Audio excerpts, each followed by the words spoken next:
SSC পরীক্ষার ফলাফল প্রকাশিত হচ্ছে না 20 জুলাই, তাহলে কবে এই ফল প্রকাশিত হবে?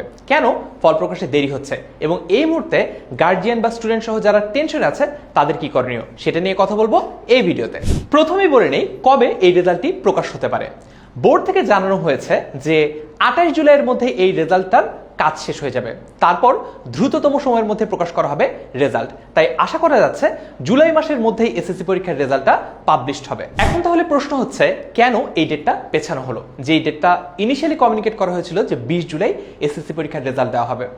বোর্ড থেকে জানানো হয়েছে যে টার্গেট ওয়াইজ যেভাবে তারা রেজাল্টটা পাবলিশ করতে চাচ্ছিলেন সে অনুযায়ী কাজটা কমপ্লিট হয় নাই, এ কারণেই রেজাল্ট পাবলিশ করার ডেটটা রিস্কিডিউল করা হয়েছে। এবং বোর্ড থেকে এটাও জানানো হয়েছে যে 28 থেকে 29 জুলাইয়ের মধ্যেই পুরো কাজটা কমপ্লিট হয়ে যাবে এবং আমরা আশা করছি তারপর দ্রুততম সময়ের মধ্যে এই এসএসসি পরীক্ষার রেজাল্ট পাবলিশ করা হবে।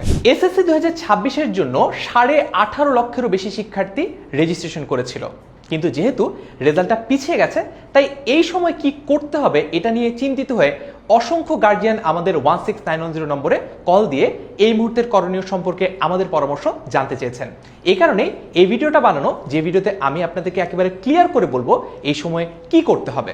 রেজাল্টের ডেট পরিবর্তন এটা আসলে এসএসসি 26-এর জন্য কোনো বিষয় না, কারণ তোমরা এমন একটা ব্যাচ যারা এর আগে কারিকুলাম পরিবর্তন দেখেছো, সিলেবাস পরিবর্তন দেখেছো, এমনকি এক্সামের ডেট পর্যন্ত পরিবর্তন হতে দেখেছো। তাই বুঝতেই পারছো সবকিছু যেহেতু সামলে আসতে পেরেছো, একটা সর্বংসহা ব্যাচ হচ্ছে তোমরা।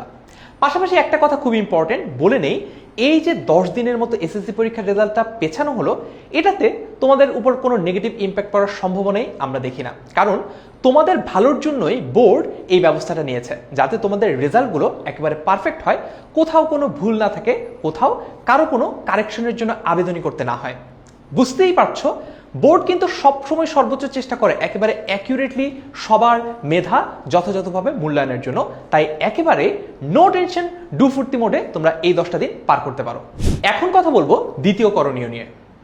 এসএসসি পরীক্ষার রেজাল্টের ডেট পিছালেও এইচএসসি পরীক্ষা হওয়ার ডেট কিন্তু আরো এগিয়ে নেওয়ার কথা আছে এবং জোর সম্ভাবনা আছে। তার মানে বুঝতেই পারছো সময় নষ্ট করার সময় এখন থেকেই তোমার আর হাতে নাই। আমাদের যারা পেইড ব্যাচের স্টুডেন্ট তারা কিন্তু ইতিমধ্যেই বেসিক বিল্ডিং ক্লাসের মাধ্যমে তাদের যে এইচএসসির জার্নিটা সেটা আমাদের সাথে শুরু করে দিয়েছে এবং আলহামদুলিল্লাহ তাদের রেজাল্ট বলো, তাদের পারফরমেন্স বলো, আমরা তাদেরকে নিয়ে খুবই আশান্বিত যে তারা খুব ভালো একটা রেজাল্ট করতে পারবে।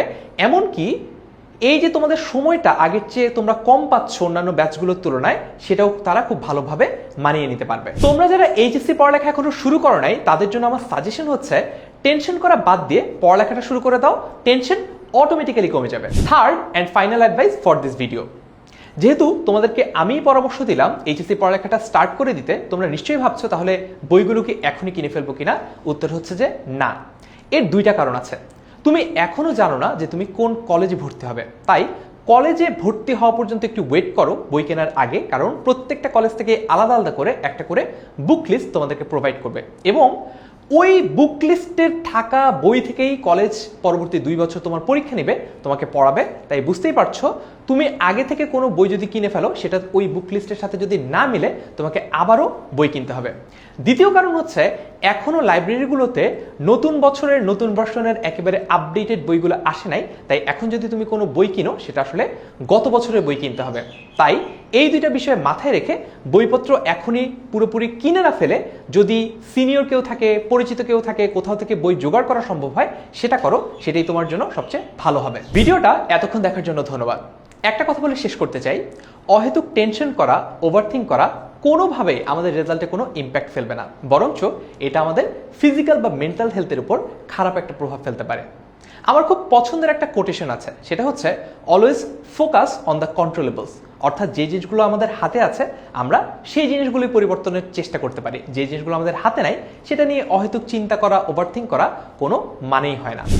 আশা করি আমার এই ভিডিওতে বলা স্ট্র্যাটেজিগুলো তুমি ফলো করবে এবং এই ভিডিওতে কমেন্ট করে জানাবে এইচএসসি পড়ালেখাটা তুমি কবে থেকে শুরু করছো।